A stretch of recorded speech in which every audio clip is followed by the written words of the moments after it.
What is up, guys? It is Sunday night, February 9th. Another episode of the Basketball Buddies. Remember to like, comment, subscribe on that YouTube. We are coming to you live. Number one source of ball knowledge every single week. Caden, how we doing tonight? It's been a rough week. Probably the worst 7 days that any NBA franchise has ever had has just happened to my team. So it's been a rough week. Yeah. Um, Obviously the Mavs, crazy. Top of the news in the NBA discourse right now. But there's news all across the league with all the trades going down. So we will get to that in short time. But let's give Caden his time to talk about the Mavs analysis. Yeah, so obviously, Luka trade shocks everybody about a week ago today. Still heartbroken, still terribly. I mean, the whole Mavs community, you know, everybody is just heartbroken. Everybody's so mad. Um, I wanted to talk a little bit about the comments that kind of came out from our one of our owners today, Patrick Dumont, where he gave his reasoning to why he didn't want Luka in the franchise, and he said one of the reasons is because he looks at players like Larry Bird, Michael Jordan, Kobe Bryant, Shaquille O'Neal as players that showed up and worked hard every single day. He threw Shaquille O'Neal into a conversation with Michael Jordan and Kobe Bryant when it came to hard work, which is Even crazy Larry, because too. and Yeah. Larry and Shaquille O'Neal was one of the players that will openly say himself that he didn't touch a basketball in the summertime and got used the season to get in shape. He said that openly, publicly. So we Right. already know Patrick Dumont knows absolutely nothing about basketball. Patrick Dumont said that that's the way that he goes about his life. Patrick Dumont got gifted money from his mother-in-law to be famous and rich. So he did not work hard for his money. He was gifted money. And now he thinks that he works hard and knows what that is, but he doesn't. So just wanted to throw that out there before we do anything. That statement today made me sick to my stomach that I read this morning about Luka's work ethic. Let Luka go. Get him out of your mouth. Nico Harrison, all these Tim McMahon, like all these people writing just hit pieces on Luka out the door.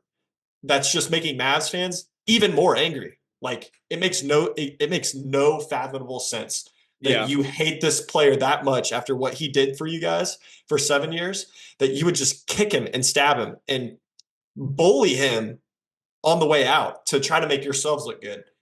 Also, this is the most laughable, worst trade ever in sports history. And then Nico Harrison is going to have the balls to try to paint Mavs fans as like murderers in the media and have literal brigades built in front of the plaza for a peaceful protest that was going to happen because you just traded away the city, basically, the most polarizing figure in Dallas. You just traded him away for nothing. Like horrible. It was a horrible trade, not for nothing. We'll talk a little bit about what we got, but just Nico and Patrick Dumont could not have handled this worse. And I have a lot more respect for Cuban after hearing today. Mark Stein reported that Cuban tried to call Nico when he heard the news and try to get it switched, try to change his mind. It didn't. He didn't call in Yeah. time. But Yeah.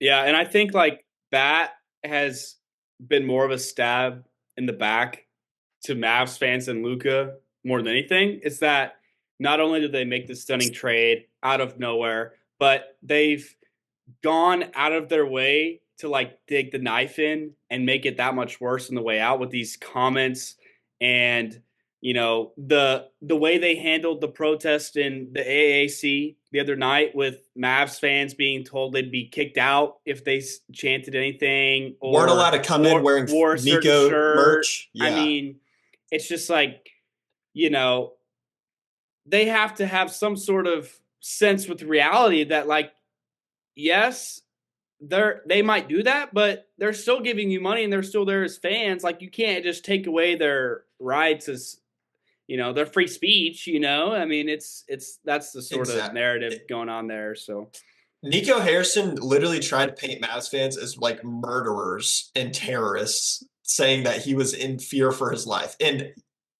honestly, he should be. That's not a crazy, like, he made such a bad move that he has to hire 24/7 security for himself. Like, yeah, how bad? We've never seen that happen, ever. Ever. We've never seen it happen. Like, you made a move so bad that a city literally like is making death threats. And then we hear that the Dallas PD says no credible death threats have been said. right. You're just So you, trying. I mean, they handled it about as poorly as you possibly can for trading a superstar, a young global superstar, and face of a city. They treated it the worst possible way. You couldn't go any worse than how it is right now. Literally. yeah, yeah, and it's like, everybody saw the ESPN deal that came out, with Nico's life being in danger and Nico hiring security, whatever. Dallas PD coming out disputing that, saying, that's not true.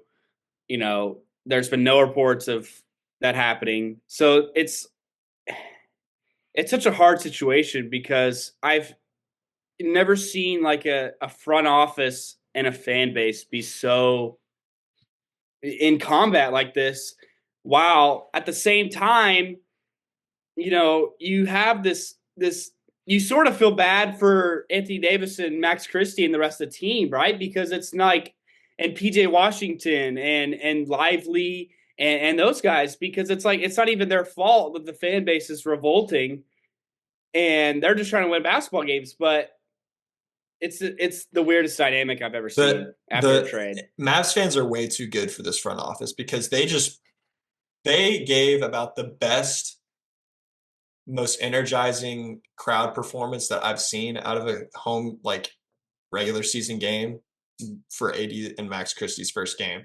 They made that place polarizing. They made it electric, and the front office didn't deserve that. The front office, Nico Harrison, Patrick Dumont, do not deserve that whatsoever. And just speaking about that, this is the last thing I'll say about that before we start talking actual basketball. Patrick Dumont and Nico Harrison have passed Jerry Jones as the most delusional, hated franchise owners dash general managers of a team in sports history. You're going to sit there and paint Mavs fans as murderers and killers and horrible people and then not let them come in and voice their opinions after you just made Mavericks fans look like idiots. You made the entire franchise the laughing stock of the entire world. We're getting roasted by buildings. We're getting roasted by the Grammys. We're getting roasted by Duolingo on Twitter, and Mavs fans just have to sit there and take it. And then the second that they try to speak for themselves or have any voice heard, they get painted as murderers in the media and they get painted as terrible people and terrorists, racists, and everything. Nico Harrison couldn't even sit in the same seat. He has to hire 24/7 security, apparently. Then the NYP, not the NYPD, but the Dallas PD says no death threats were made. Nico Harrison is the absolute worst scum of the earth. And Patrick Dumont is even worse. Even worse. And that's saying something. The Mavs fans are way too good for these ownership. And I am so proud to be a Mavs fan. I'm so proud of the whole community for sticking together through this because it's going to take the community sticking together through this and not anything to do with the team. Now, with that being over, I do want to talk about some positives because we did have some positives. People saying that this is the worst trade ever, it might be the worst trade ever, but we're saying that because of the magnitude of a player that Luka is and who he could be, not necessarily right now. So why it's the worst trade ever is because AD's age. But right now, when AD's on the floor, he is a top 5 impact player in the NBA on both ends. Offensively, he's not as good as he is defensively. But when it comes to an impact player, players that affect both ways of the court, AD is top 5 in the league. And I don't think that's disputable. Well, I think AD wanted to play the 4 in LA for a reason, right? Yeah. When what impressed me so much about AD's home debut with Dallas is that when his jumper is falling, I mean, he is almost unguardable because when you have a Gafford or a Lively out there with him and he's getting guarded by Amon Thompson or Mhm. Dylan Brooks, like, and he's being aggressive and attacking those mismatches. I mean, Yep. he is so hard to guard. And like it was just it epitomized everything that Anthony Davis is about. First play, dump it down to him, the Rockets show help, and then he throws the lob over the top to Gafford. I mean, just beautiful basketball. And that's the He part of the game we haven't seen from him is his ability to pass out of the double team like that. He has never had a lob threat to pass out of a double team, especially in LA, because he had been playing the five. There really was no lob threat. It was just kind of perimeter oriented, maybe some backdoor cuts. You kind of just have everything, on the table now when Anthony Davis catches the ball on the block. You go double him. If you don't pick the right guy to go double, someone's going to make you pay from three or someone's going to make you pay, on the block.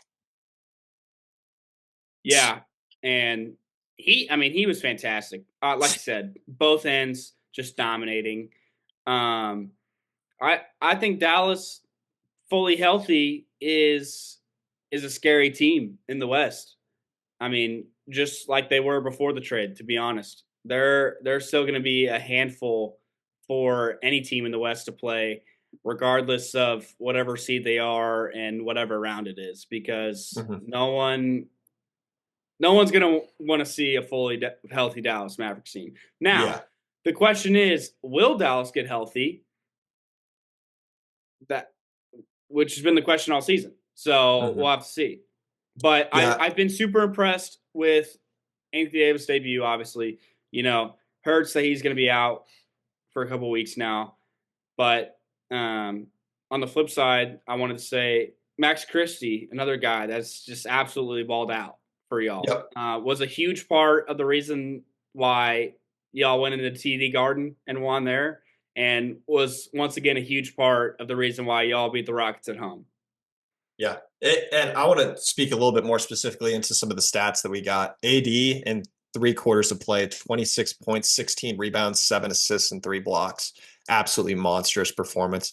Him playing the four is I'm going to talk a little bit after I get into the stats. Max Christie, 23 points against the Rockets on Saturday, then 15 points in the game before that, 15 points in the game before that. Mavericks have picked up two pretty good victories. I know the Rockets have been on a little skid, but they had been injured and then they had some players come back.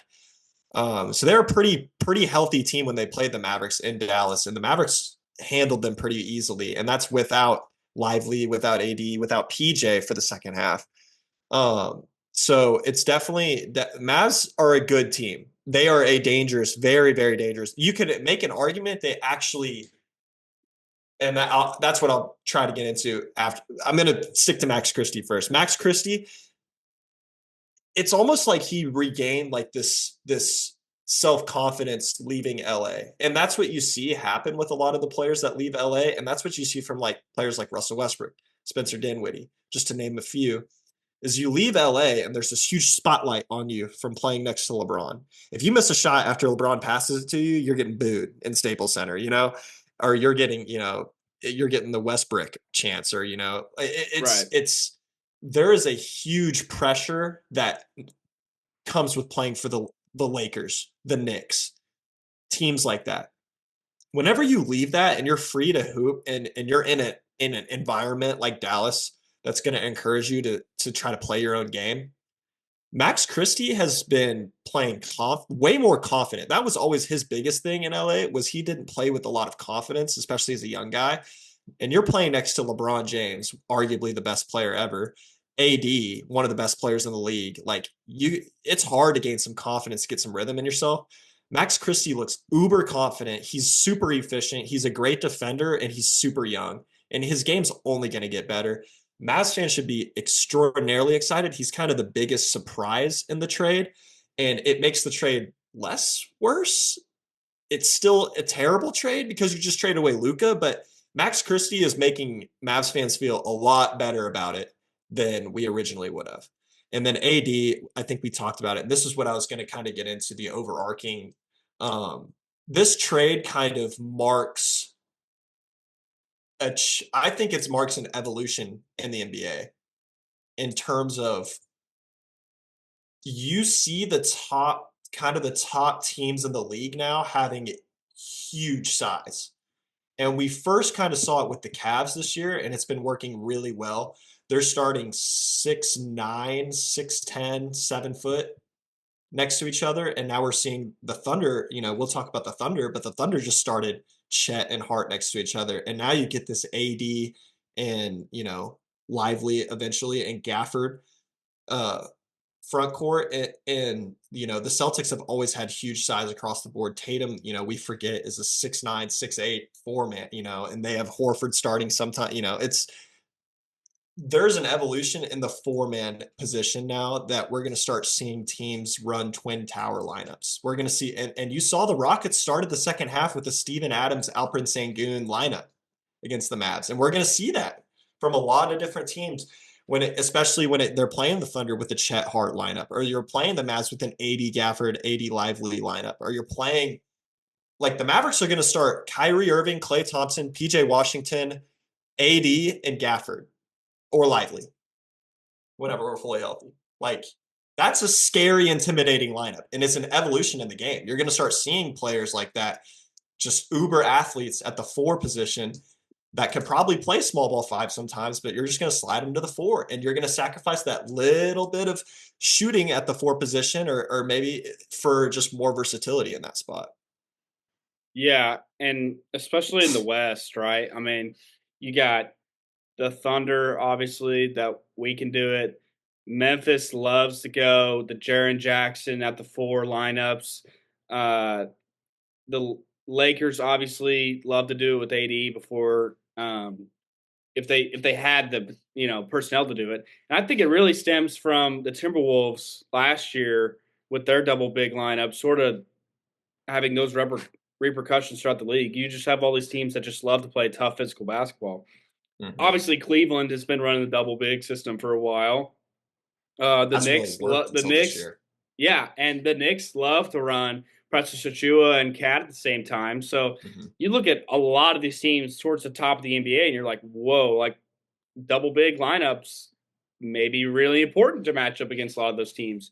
Yeah. So, And it's had the most, it's worked the best against these teams that jack a ton of threes, because when you jack a ton of threes, like if you're off on a given night, like teams are shutting down the lane. Like the Mavericks had a franchise record 18 blocks against the Rockets. 18 blocks is 18 insane blocks in a is game. absurd. Yeah. And 18 blocks in a game. I mean, you're going to see teams like the Mavericks and Thunder completely shut down the paint. Like there's going to be very limited offensive rebounding, very limited paint points against teams that the Mavs and Thunder play, because quite frankly, the Mavs and the Thunder are the 2 best defensive teams in the West if you look at the roster from top to bottom now. Crazy versatility at the 4 position defensively. Obviously crazy shot blocking and rim protection at the 5 spot at all times for both these teams.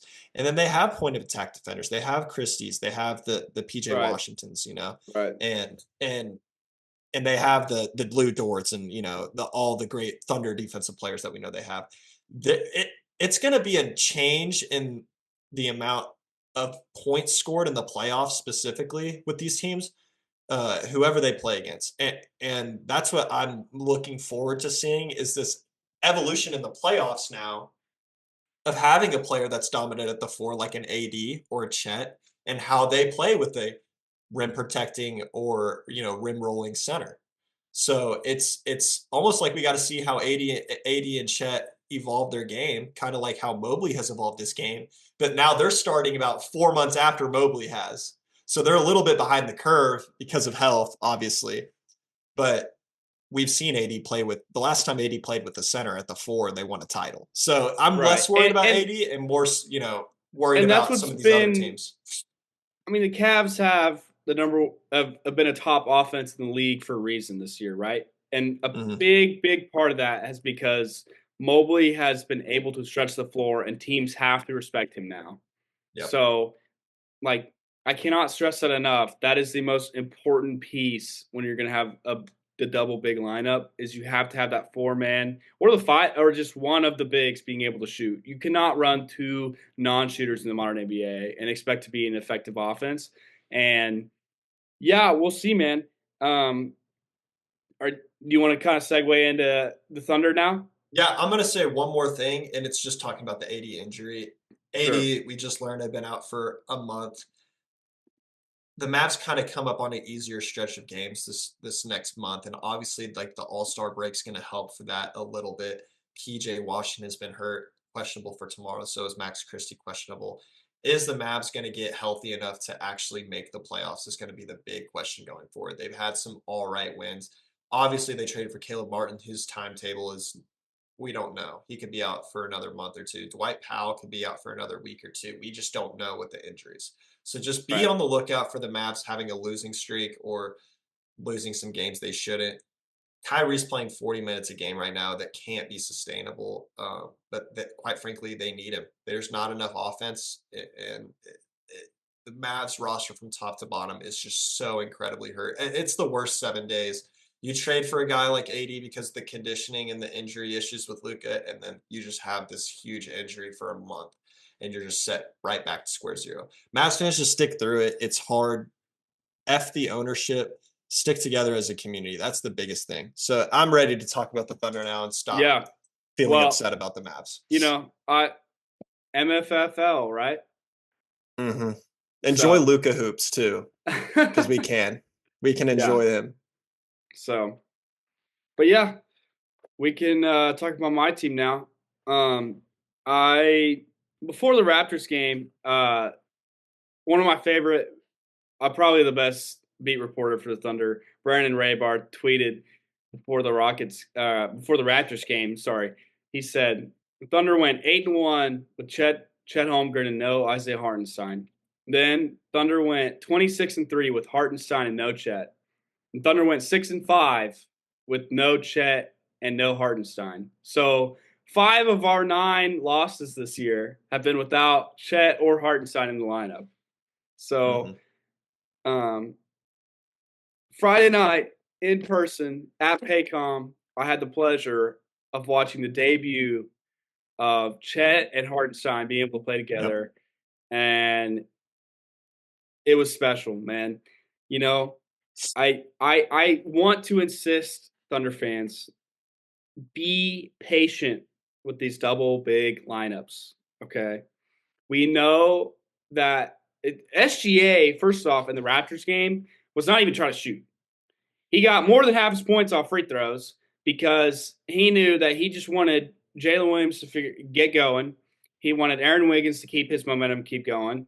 Chet to worry about Chet coming back, and Hardenstein's got to cook too. So it's just he was not even. I mean, he was playing off ball for more of the game than I've ever seen in the entirety of the season. So be patient with these lineups. It's going to take a while for us to figure out what is the best version of this team. Um, my personal opinion at this moment is that I I really don't know what our best lineup is, but I would imagine it's still going to be Chet at the 5 and Hartenstein on the bench, just because I still think that Chet Holmgren is at his best at the 5 because he's not the most. I mean, he is physically dominant because he's 7-1, but and quick, but he's not physically dominant in the way that he's strong, and so it's hard for him to punish mismatches at times. So I do still think our best lineups are with Chet at the 5. But that being said, there's still 30 games left in the season, and we're so deep, and our role players are playing so well right now. It's hard to say what our true 5-man best lineup is. So I think, and Mark has quite frankly never taken the regular season serious with rotation wise, and so he's going to play around and see kind of what um, what really is our best combination out there. But a couple things I wanted to say.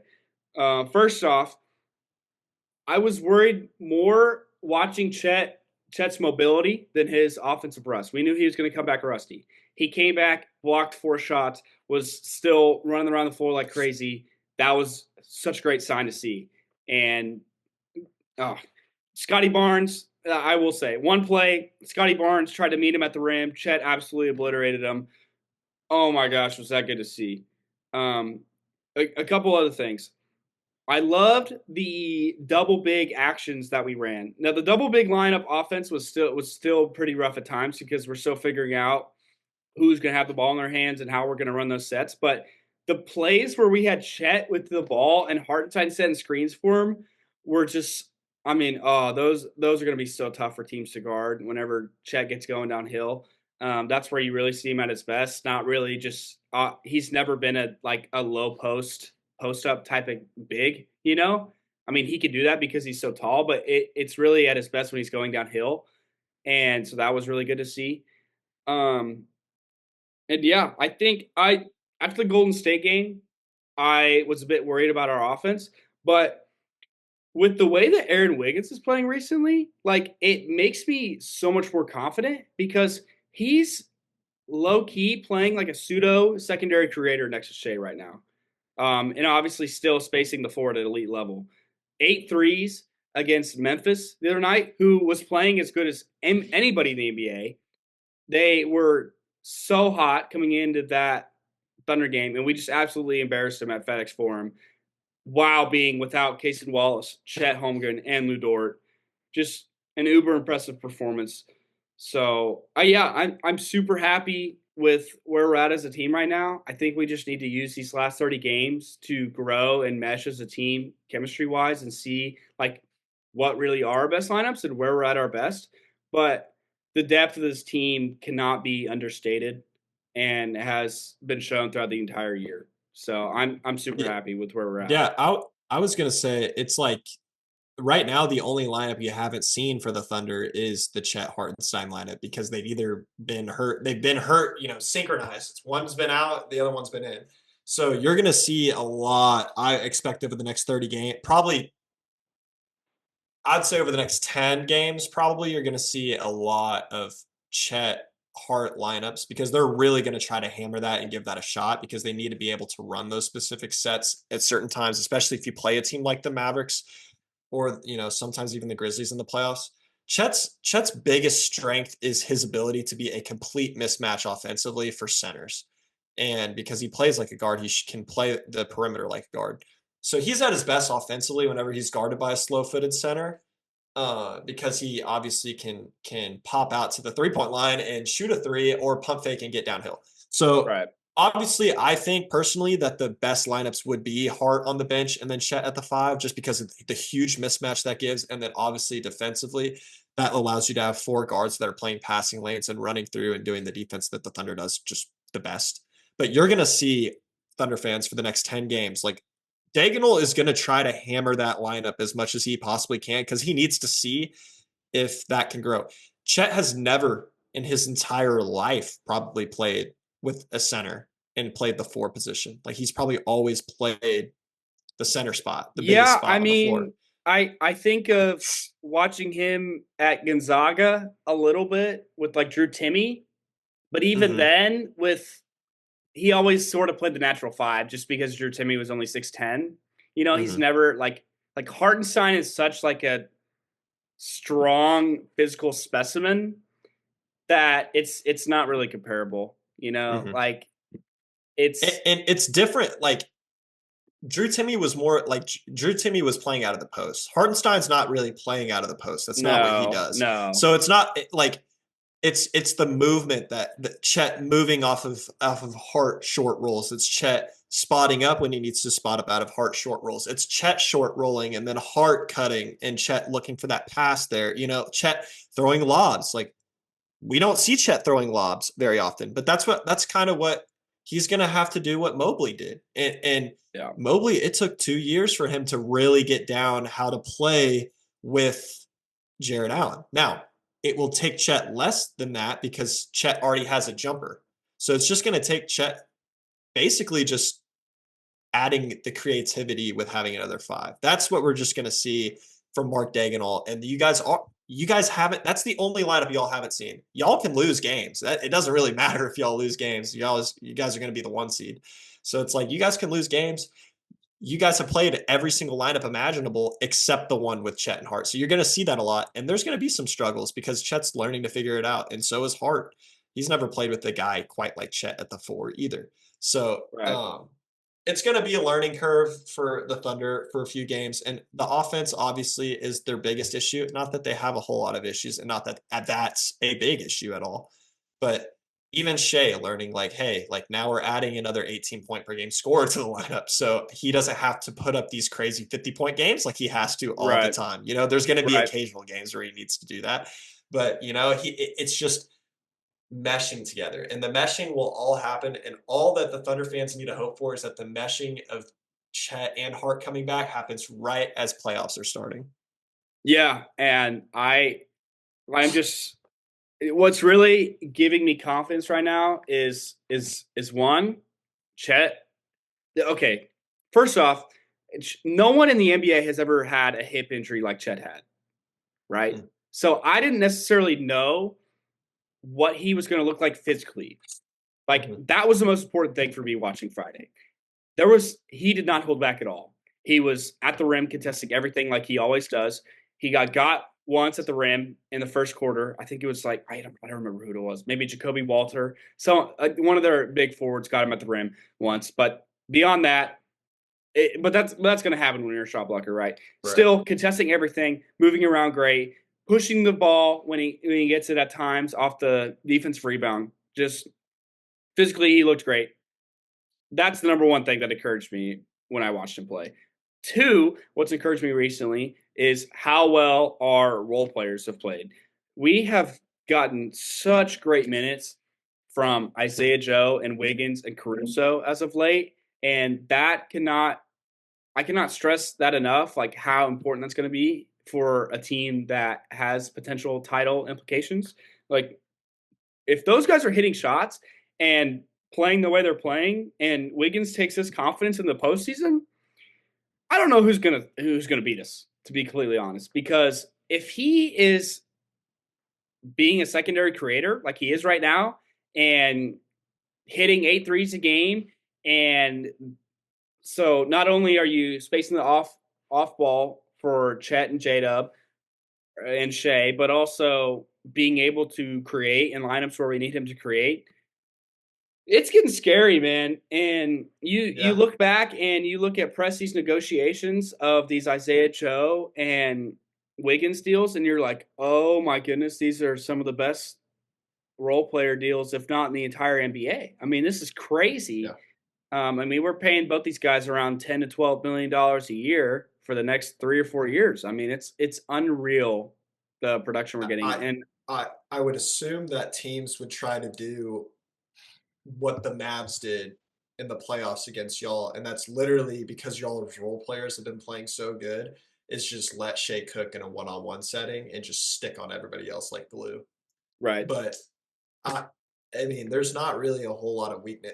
The crazy thing is that there's going to be a really, really good role player for y'all that gets no playoff minutes, like that gets DNPs, because you yeah, guys can't and play 11 to 10 dudes every night, for the yeah, most and part. and that may be Kenrich Williams.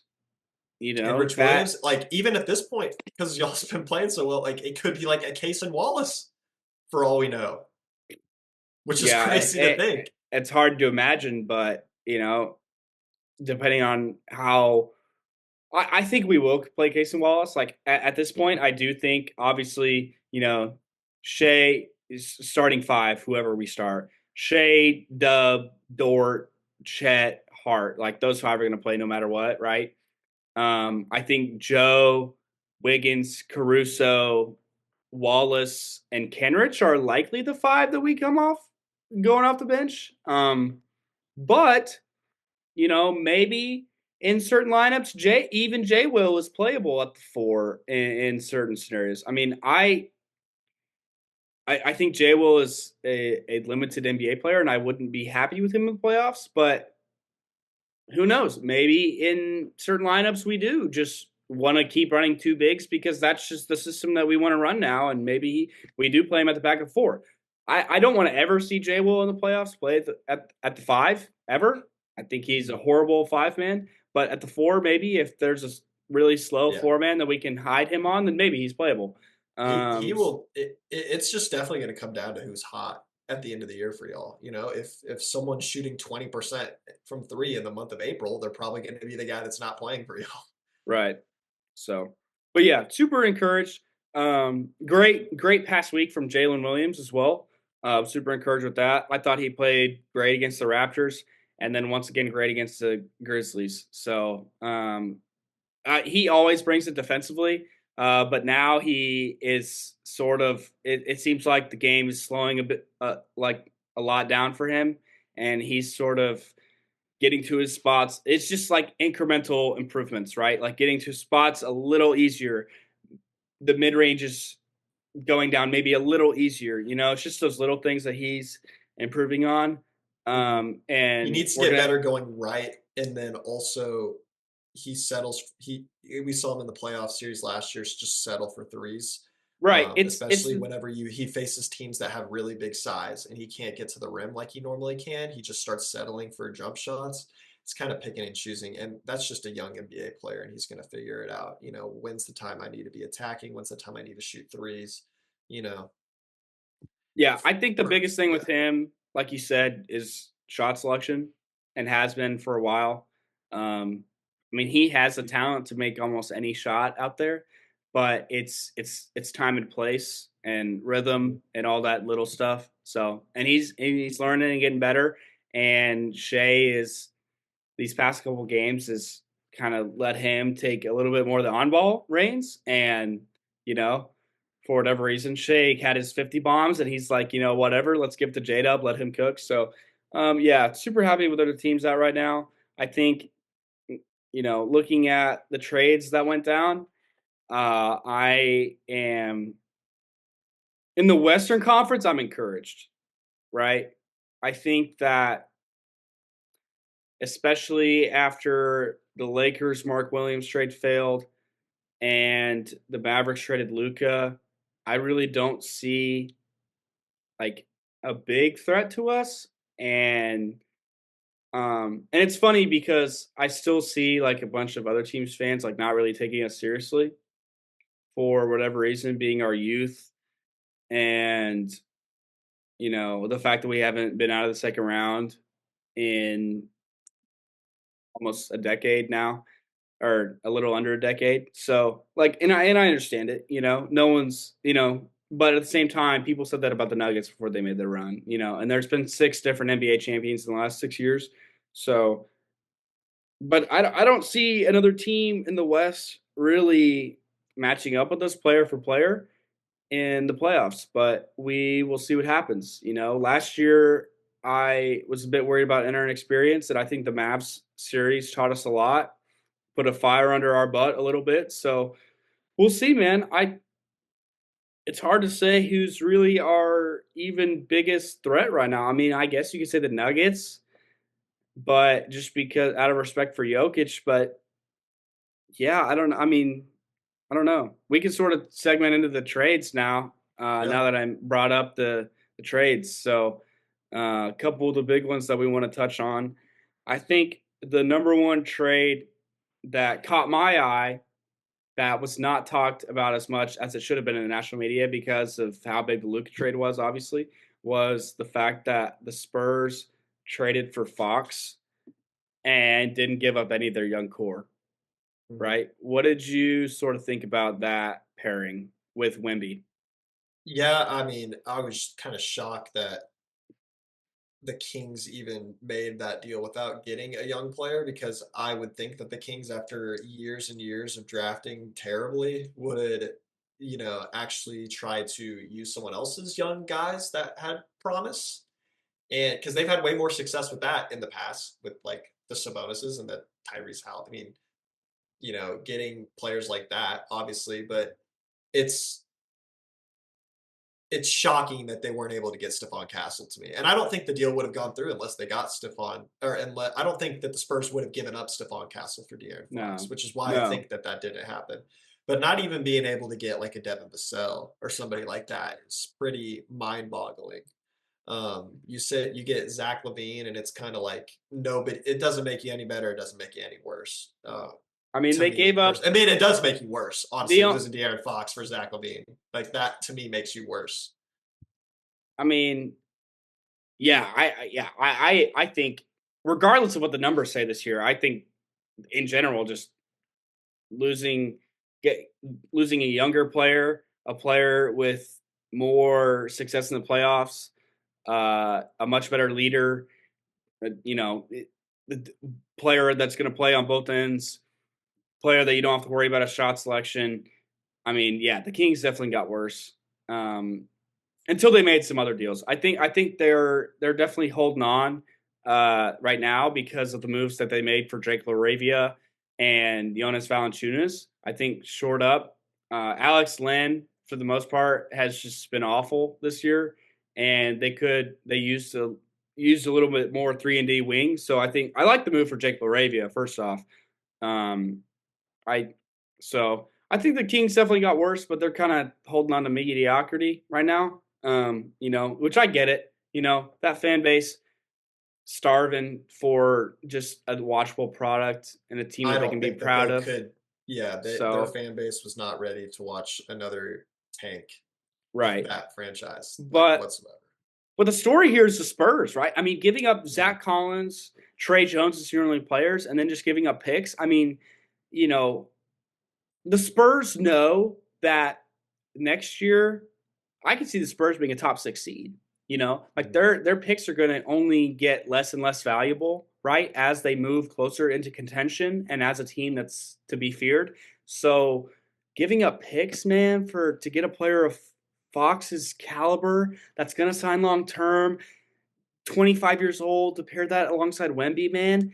I Yeah. mean, dude, It moved the their window up from like 2 years to they could realistically put together a roster next year that can next go year, man. be I dangerous in mean, the playoffs. if Wemby takes another leap and you've already seen sort of what Fox brings you with the clutch shots that he hit against Charlotte, and I know he had a rough game the other night, but with only 9 points, but still, like, dude, it's to see a all-star caliber guard get paired with Wemby for the next 3 or 4 years should You be yeah. scary for the rest of the Western A- Conference. I'm gonna just And say it's that. so good for them too because they've always been kind of limited with how Wemby plays offensively because they don't really know. Nobody really knows what Wemby's go-to bread and butter is in the NBA. The Spurs have kind of been flirting with different spots, having him at the elbow, catch it in the mid post, catch it, and let him from letting him ISO at the top of the 3 point line to letting him run PNR. Yeah, literally anything. No, they've been just throwing him in a bunch of different situations on the court all the time, and I guarantee you, there's just a bunch of stat geeks in San Antonio that are just analyzing what is the best action that we could put Wemby in during clutch times in the league, and that's what they're doing right now. This De'Aaron Fox move just evolves what they can do in the playoffs and what they can do in crunch time with so many more different avenues to where they can go. And then you keep a guy like Devin Vassell that can space the floor and all that. And then you keep a guy like Stephon Castle who's going to be an elite defender and dynamic playmaker.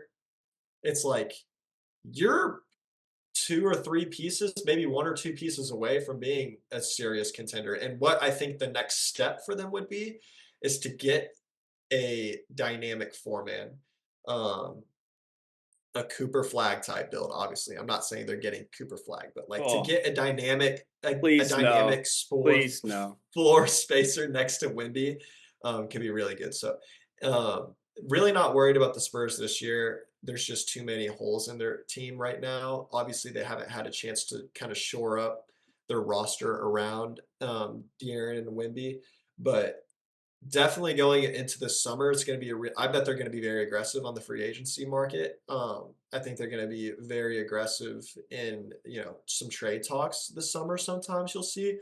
Obviously, it'll be interesting to see. This draft class is pretty loaded, so um, not a team I'm really afraid of this year, but definitely a team that is going to be one of those teams in the summer that everybody's going to be keeping their eye on. Yeah.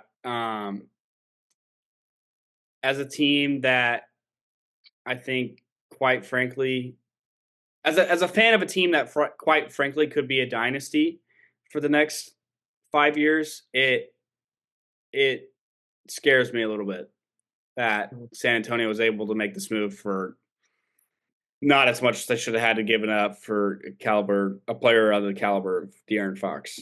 But It will be interesting. Yeah, must see TV in San Antonio from here on Mhm. out.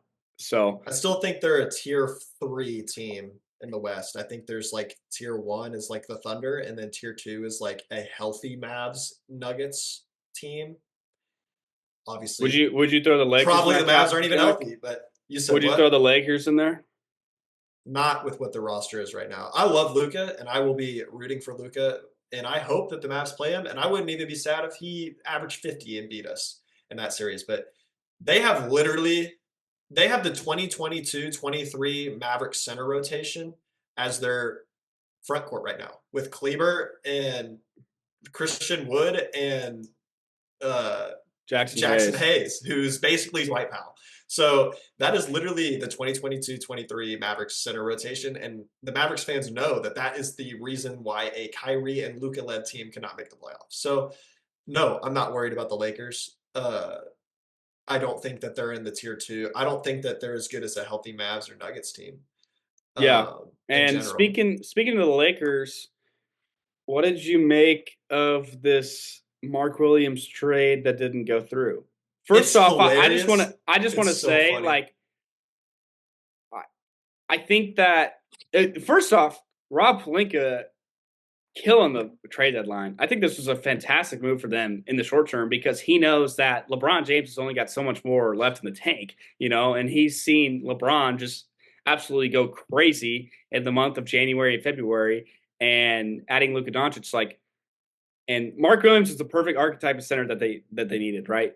Physical specimen, Mhm. lob threat, but and they didn't have to give up too much, right? Only giving up um, Connect first Connect, round, two the first 2031 rounder, pick that yeah, should have been which is going to be Dallas's, a but they didn't have to good give pick. up. Yeah, And you know, so it so it yeah, I mean, it's a shame, but it may be better for them long term that this physical didn't go through. You know, I don't know. it's just hilarious to me because AD was begging for a center for years, and then Luka gets there, and then a day later they trade for, or a week later they trade for Mark Williams. You know, they're throwing and that just kind of goes to show what this team's mindset's at. This is Oh not yeah, a build this team around LeBron anymore. This is I don't even think this is a win this year team for them. I think it's a team that's going to be right next to the Spurs in aggressiveness this summer, and obviously they're going to be looking for different players, but this is a team that's going to build around Luca, and you're going to see a roster around Luca that looks exactly like what the Mavs roster looked like last year. To be honest with you, you're gonna pair him. Look, we don't know how much longer LeBron's going to play. You're going to pair him with another superstar guard or superstar forward around Luca, and then you're going to surround that team with the best defenders that you can find on the market and the best cheap defenders that you can find on the bench. And Luca's going to lead that team to victories more likely than not. So that team right now is just very limited defensively at the moment with their current roster. A Luca and LeBron and Jackson Hayes defensive lineup is absolutely disgusting. That team's going to give up a lot of points well, and then because you're not even talking about Austin Reeves too, and Austin Reeves. I which mean, Austin Reeves obviously just dropped 45 the other night. Fantastic offensive player, never been known for his defense. it's yeah, So there's a lot of their success, their potential success in the postseason is going to come on the shoulders of Jared Vanderbilt and Dorian Finney-Smith, who are not players that I would warrant are capable of that much of a defensive load because they're only two guys. yeah. you And know, Dorian so is not the defender that he was for the Mavs. He's still a great player, and he's even a better offensive player than he was for the Mavs back when the Mavs were making the conference finals. But he's not this great like key point of attack like guard defender. They just really don't have a guard defender on the roster anymore. And so it's just that team is going to be super limited defensively. This is not a team that anybody in the West really has. I mean, you have a team with Luka Doncic, you're going to be worried about him. Like that dude is a killer. Okay. You're taught. I'm coming from a heartbroken fan. That dude is a killer. I hope he kills it in the playoffs and wins the title this year. That team is just so it doesn't have enough defense around Luka, personally, what I think. Now, Luka could shed 20 pounds and become an all defensive player this year, and it wouldn't surprise me because that's just the type of psychopath that dude is.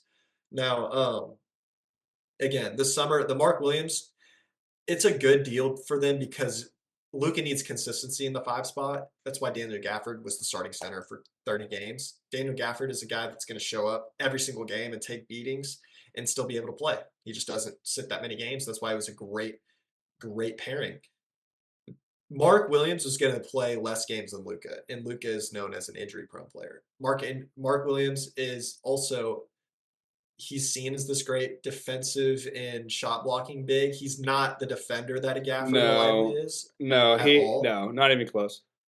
So I feel like that they could have still gone through with the trade, but they rescinded it because they were like, hey, we can get more value with that. Their 2031 draft pick for them is going to be a really good draft pick, most likely. So a team like the Nets could send a Claxton there, or you may see we don't know what the summer's going to look like, but you're going to see the Lakers get aggressive with some centers to put next to Luka because they're giving Luka a lot of freedom in this organization, and JJ Redick knows how to win. Like he knows what they need. So Yeah, again, not worried this year. They're going to be a good team going forward, though. yeah. I think it's the first time we've ever seen a team with LeBron James on it not been built with the intention to be around LeBron James, which is rather crazy. But then again, he's 40, you know. So, but even then, still wild. I wouldn't be surprised if LeBron wasn't on the roster next year. Yeah, I mean, yeah. If you're a team that like the Warriors or the Kings or the Bulls that just want to have a watchable product, why would you not trade for LeBron James? Shoot, why not? You know, you never know. Just I can see Rob Pelinka gauging his value just to see, you know. But at the same Mhm. time, you could not have a better mentor for Luka Doncic, right? I mean, Mhm. just to teach him the little things about winning, the little things about taking care of his body. I mean, you want to talk about how documented LeBron James is about taking care of his body, you know, a million and a half, whatever it is he spends every year on his body, you know, how that Steroids. Get him longevity all is the taking steroid, him. Yeah, the I steroid mean, hookups. whatever works, right? You know, so Yeah, it'll be I interesting. yeah. It will be. So I think couple we should kind of focus that. Now we could kind of talk about. You brought up the Golden State Warriors and the Jimmy Butler trade. I What are we did thinking bring up about the Golden that? State Warriors. I checked the first half of their game because I Oh, couldn't the watch the whole Chicago game, game. and I was like, "Oh, they're getting their butts kicked." And then I kind of watched the second half and just watched them just absolutely fry the Chicago Bulls. Um, are we? What are we throwing that team? Is that team going to be someone that could maybe upset a Houston or Memphis if they get the 3-6 or the 2-7 game? Oh, well, first off, the deal is they have to get there, Mm. which Right now they're out of the right playoffs. I'm right pretty now they're sure. the 11th seed. Yeah. So But with the Mavs injuries and the Suns have looked like a shell of themselves. yeah, Not I lost mean, that all throwing all their players in trade talks before the before the deadline and then just not doing anything just absolutely killed the morale of that team. They look like dead men walking every night that they play. So I mean I there wouldn't be surprised if they missed the whole there was postseason. a deal agreed to send Kevin Durant to the Warriors, back to the Warriors, Jimmy to the Suns, and Wiggins to the Heat before Kevin Durant stepped in and shut it down. So you can't tell me that there isn't some crazy stuff going on in that locker room. Obviously, with the Bradley Beal rumors, pretty much all season. Um, yeah, I watched their game against the Jazz the other night, overtime win versus the Jazz, and they're just a team that they just look like I mean, they're 26-26 right now, 500 team. That's just what they look like to me, right? They don't really bring anything. I don't really know what their calling card is. You know, like what do they hang their hat on every night? They have these like superstar guys like Devin Booker and Kevin Durant, but like what do they do really well? Even at the end of the day, their offense is limited because the creation outside of those guys is non-existent, and so You're going to see Yeah, a lot of losses from the Suns and the Kings the second half of the season. I yeah. personally think it's Well, going to be I pretty rough. I think the Kings could hang on. I think the Kings can hang on a lot better than the Suns, just because I do The Kings think are I basically what the Bulls were for the past few years. They're just Zach LaVine and DeMar DeRozan, but like the yeah, only which difference is is they have like a little bit better of a Valanciunas and like a Malik Monk. But even then, it's like Kobe White was just the player that Malik Monk was. Like Kobe White is a great player, and like I just don't see the big difference in the rosters between the Kings and the Bulls. To be honest with you, like. no. I mean, there's not a lot, but the Bulls are kind of going all in on building around their youth now, which has been a long time coming. Mhm. But let's focus on the Warriors here. They made this move for Jimmy Butler, right? Yep. Bringing him in, giving up Andrew Wiggins. Um, my first reaction to this trade was like I knew they had to give up probably a player of Andrew Wiggins, at least Andrew Wiggins or Kaminga. And I knew it was probably going to have to be Andrew Wiggins, but like is like just being quite honest, like is Andrew Wiggins worse than Jimmy Butler is at this stage of their career? I wasn't gonna say that, but I thought that in my mind, and wasn't gonna say it on the podcast, but now I'm gonna say it. Andrew Wiggins is better than Jimmy Butler right now in that career, and he's definitely better on the Warriors than Jimmy Butler would be. Not a doubt in the world. You just traded Kyle Anderson and like one of your other secondary creators in Dennis Schroeder. Now let's not act like Dennis Schroeder's been anything good in Golden State, but he actually is somewhat of a creator. And then you just traded like one of your other, you traded two forwards on your team and a team that lacks size Well, for a smaller player who don't is sleep probably on more limited than Andrew Wiggins. don't sleep on Oklahoma State legend Lindy Waters getting moved either. So I that move was like again, like Mike Dunleavy is so lucky that Nico Harrison is in the league that took the spot for worst GM in sports away from him. Mike Dunleavy is a moron. Why the heck are you trying to talk about Jimmy Butler when you know, okay, you guys do need a secondary creator. We talked about that a little bit. Like you guys went signed Buddy Hield. You guys thought that would change the world. You thought Pods would take this huge step up in his sophomore year. It just hasn't happened. Needed that secondary creator. Yes, you go get a Jimmy Butler. You could have gotten a way worse secondary creator, a Jordan Clarkson, somebody of that nature, and been way better off doing that and getting a worse secondary creator and going and grabbing actual size. Like having Draymond play having Draymond play the four again instead of playing small ball five, or like just avoiding Kevon Looney minutes and Trace Jackson Davis minutes and Quentin Post minutes could help, because Quentin Post is horrific defensively. Horrific. He is one of the worst center defenders that I've ever seen, and Kevon Looney is not too far off him. They didn't address their main need, which is what they've needed since their last title, which is size. Am I wrong? Like, no, you're right. And yeah, what makes my stomach turn is the fact that 38-year-old Jimmy Butler is going to be making $60 million a year. that deal was insanity. That was the worst deal in 60. basketball. That past Bradley Beal's deal. That's the The new worst worst deal contract in in the basketball. NBA. That's the new That's worst going to be contract in so the NBA. bad. They're going to have to attach a first round pick to get rid of him in a year if he digresses. Well, because now you have no flexibility moving forward. So it's like None. anybody that you want to think that you're going to be trying to get in the free agency, like any young talent or anything like that, you now are going to be in a situation where most likely you're not going to be able to offer as much money as your competitors. And can we And talk about Golden's like masterclass of Pat Riley actually getting rid of Jimmy Butler, a player that they were just going to literally tell him to sit at home and we'll pay you money to not show up to our team, and then getting the return that he did. yeah. You got to give a hand to Pat Riley. We think he's an idiot too. Like they obviously have flaws on their roster, but that was a master No, they class. completely won that situation. And like that Heat team now got a lot better. Like just mean, we don't need to go into the Heat because we kind of need to keep rolling here. But like, ooh, Mm-hmm. you look at Nikola Jovic, Andrew Wiggins, Khalil Ware, Bam Adebayo, Tyler Hero, They all the got some guys that got diversity.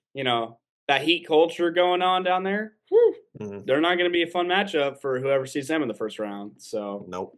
and they never are. So, yeah, interesting Yep. move for Golden State. I think it's just the theme that we kind of talk about the Kings and the Bulls, the Warriors, just grasping onto this mediocrity and never letting it go. And desperation really took over here for me. That's just kind of all it Yeah. seems like to me. Even But Kerr seemed unsure of that move to yeah, me. yeah.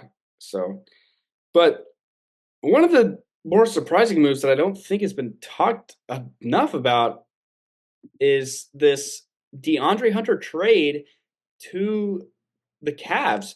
DeAndre Hunter, people don't talk about it, almost averaging 20 points a game this year, was probably going to win Six Man of the Year and should have won Six Man of the Year for the way he's been playing this year. Just having a fantastic year for an Atlanta team that's been so up and down, and still a 6'8" wing that is 27 years old.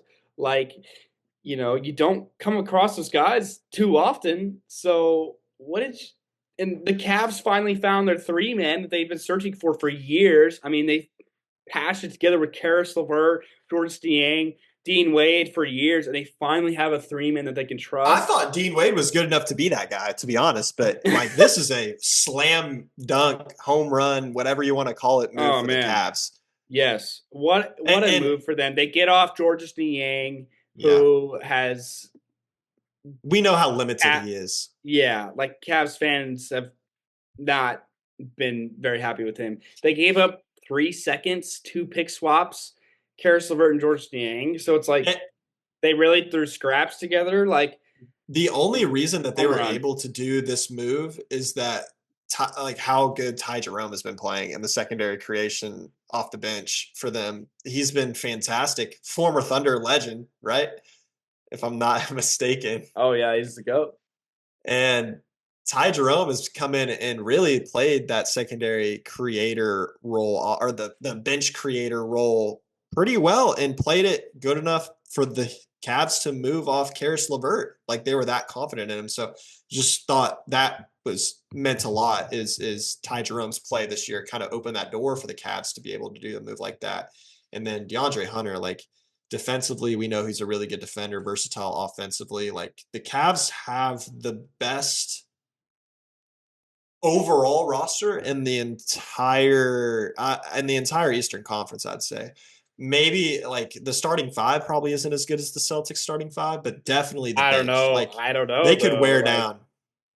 I The to Celtics is still me, the best.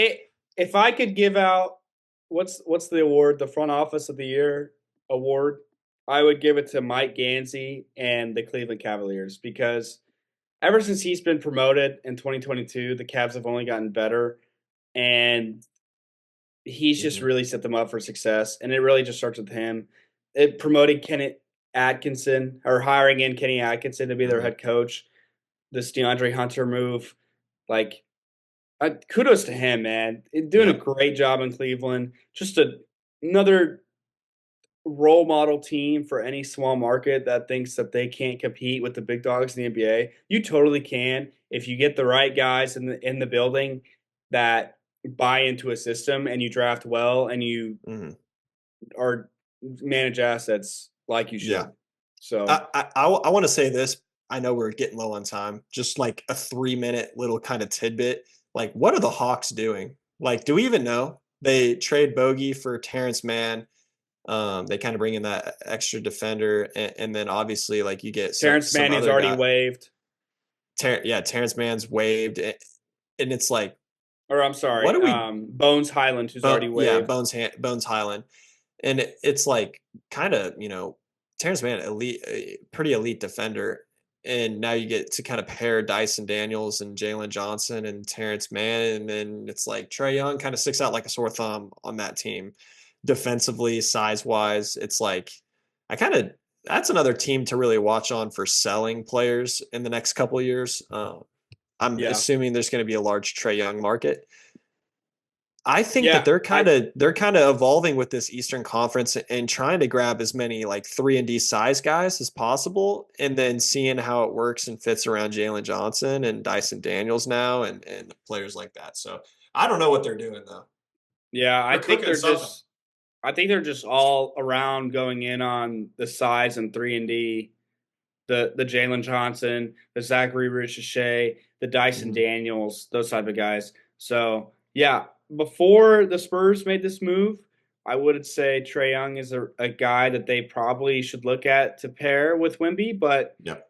I I'm sure they're not the only team out there that's gonna look at Trae Young and Kings need a point think guard. about, just a guy that's it's like trading, not on this level, but like James Harden back in the day used to joke that he was the system and Mhm. like offense system when you trade for a guy. That's how it is with Trae Young, basically. I mean, he Yeah. can run your entire offense, and quite frankly, there's not a lot of offensive positive guys on that Atlanta roster, and he's really carried that offense. So I Mhm. mean, he's still a guy, just a guy to look out for. So yeah, Yeah. interesting move for the Hawks. But last trade, kind of run through this really quick. Kyle Kuzma to the Bucks for Mr. Chris Middleton. And yeah, what is your take on this? Um, Really, this is kind of one of the more interesting moves of the trade deadline, I think. So for me, it's trading booty for booty. At this point, it's Kyle Kuzma's been terrible, terrible efficiency wise. I think he's shooting like 42% from the field this oh, his year. splits are abysmal. His split, don't even look at his splits. They make your eyes No, water. And I'll read it just for fun. 41.6% from the field, 28.2% from three, and 60.8% from the free throw line is Kyle he's Kuzma's been percentages this horrific. year. The So And he's still a somewhat of a young player. Chris Middleton is literally a walking cone. I think that's kind of why you get off him, but even he hasn't been having a great year. The Bucks just brought him in. The dude's been on a championship roster now. Obviously, that roster was loaded and it was in the bubble, but the dude knows how to play a role on a team. And then obviously you're hoping that he can come in and just kind of play a role, and then he is much more dynamic defensively. Is he a good defender? We don't know. We don't know players that play for the Wizards and if they're good defenders or not. So we're gonna have to wait and see how he fits into a doc or into that scheme that the Bucks have. And obviously is going to help playing next to a Giannis and a Brook Lopez defensively. But he's definitely gonna. We're just gonna have to keep our eyes on him. I wouldn't be surprised if his splits, his shooting numbers got better now.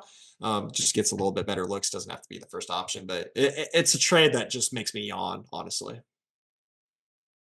yeah, I mean, and even he's going to have to be a threat from the outside alongside Dame and Giannis just to be able to stretch the floor, right? I mean, that's the most important thing around Giannis, always has been. And Dame is obviously going to have the ball in his hands a lot, and their best offense is still going to be the pick and roll with Dame and Giannis. So he's going to be playing off ball a lot. And even at his best, he was still hovering around 36% from three. So like we will. It'll be interesting to see what his numbers actually look like. So far, I think in his 2 games, he's like 4 for 14 from three. So it's like kind of rocky moving forward. So yeah, we'll see. Just one of those moves that's just kind of like It got swept confusing. under the rug because of Yeah, how crazy of a deadline it is, and it's yeah, it just gets swept under the rug, but it's also just like confusing. I think from the Bucks front office that they yeah. make this I mean, move, and oh, I don't and know. it's like a Bucks legend too. Like Chris Middleton was Yeah, one of the longest tenured Bucks next to Giannis. So it's one of those things. It's like we'll see if it pays off. yeah. So, but yeah, that's our sort of analysis on the 5 biggest trades we thought that Mhm. happened, or 4 biggest trades and one canceled trade of the trade deadline. Yeah, So, uh, yeah, let's run through these picks real quick, kid, yeah, and get out of yeah. here. So, So first one I got is New York Knicks at Pacers. OG Anunoby obviously is out with his injury. Miles Turner is a game time decision. Pacers have been I was low key. I was a little shocked that I saw that they were like fourth in the East. Like I thought that they had been playing horrible basketball most of the year. But I've been watching them as of late. They've been improving. Obviously Miles Turner's been having some injuries and stuff for them, but Halliburton's still very, very streaky. But the Pacers are a really good team right now, and the Knicks are one of the hotter teams. Obviously, they got smacked around by the Celtics and Woo. MSG the other day, but Jason Tatum. Oh, yeah, yeah. But that's going to be a fun game. That's a high. Those are two of the most fun offenses to watch. So I'll be enjoying that game. I'm gonna have to. I'm guessing the Knicks beat them by double digits personally. yeah. Um, I can't. I love, you know, Worldwide Wob on Twitter gives great post game breakdowns of Knicks games, and the biggest issue with this team is still going to be the interior defense, right? They have great perimeter defenders, but when they do get beat, and it's inevitable in the NBA, you're going to get beat, right? Um, their rotations have really been poor, and their rim protection is obviously poor because their defense is anchored by Cat and Precious Yep. Achua, who's Precious Achua is kind of an undersized big, so he's not really a rim protector either. Yep. So I I think the Pacers are kind of like their kryptonite here, Mm, and I think it's why the big reason why the Pacers made the Eastern Conference Finals over them last year is because they just sure. play this fast paced offense that's a lot of drive and kick, and it's really what the Knicks struggle with. So yeah, I'm gonna go with Pacers here. All right. Um, reasons why you said earlier they're playing good ball. They're a really solid team. So Mhm. they're gonna be tough to beat. I think the Knicks they are reeling after the the beat down the Celtics gave them. But yeah, I'm gonna go Yeah. Pacers here just for matchup reasons. So Sweet. Then I got Memphis Grizzlies at Phoenix. And I mean, like we talked about a little bit earlier, my personal like Phoenix just looks like dead men walking. It looks like morale's down. Didn't really do anything at the deadline. They got rid of Joseph Nurkic. Like I guess that deserves a little bit of applause for, James Jones in the front office, but that team has just been not been playing good basketball, and Grizzlies have been obviously one of the better teams in the West all year. So I got the Grizzlies taking care of business pretty easily. Now we could see KD come back in that game. He's kind of been game time decision. He hasn't played the last few games. Even if KD's back, I'm still taking the Grizzlies.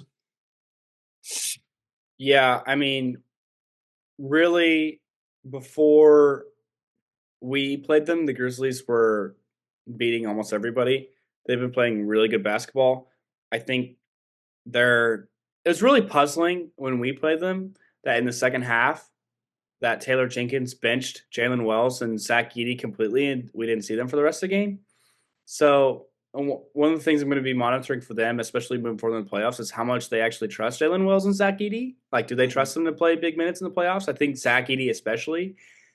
Um, Yep. but at the end of the day, I still think, regardless of that, they still have Santi Aldama playing, giving them great minutes.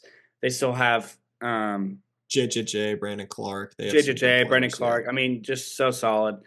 Desmond Bain, obviously, very I like solid. Jay So Huff too. If push comes to shove, come playoff time. right. So this is still one of the best fast break teams in the league because of John Morant. So Jaw had a rough night the other night against Oklahoma City. We kind of really took him out of the game. Only 16 points from him. He was visibly frustrated. His body language was horrible. His comments after the game were in depth with that frustration, kind of. So I think John Morant bounced back game playing in Phoenix. Lights are bright. Playing in Phoenix, that's a big market, fun place to play. Give me John Morant and the Memphis Grizzlies. Yeah. Yeah. So both chose John Morant in that game and the Grizzlies, so not very surprising there. The next game I got is Golden State at Dallas. Um Obviously, we just got news AD might be out a month. AD also said after the game that it wasn't really a big deal of an injury. Yeah, and that was the So weird just flat thing. out lied to us apparently. So we don't know if he'll play in that game or not. Probably not going to play in that game. PJ Washington and Max Christie are questionable. So is Dante Exum for the game tomorrow on Monday versus the Kings. So PJ had, I think, a sprained ankle, so it'll be something to watch for him moving forward.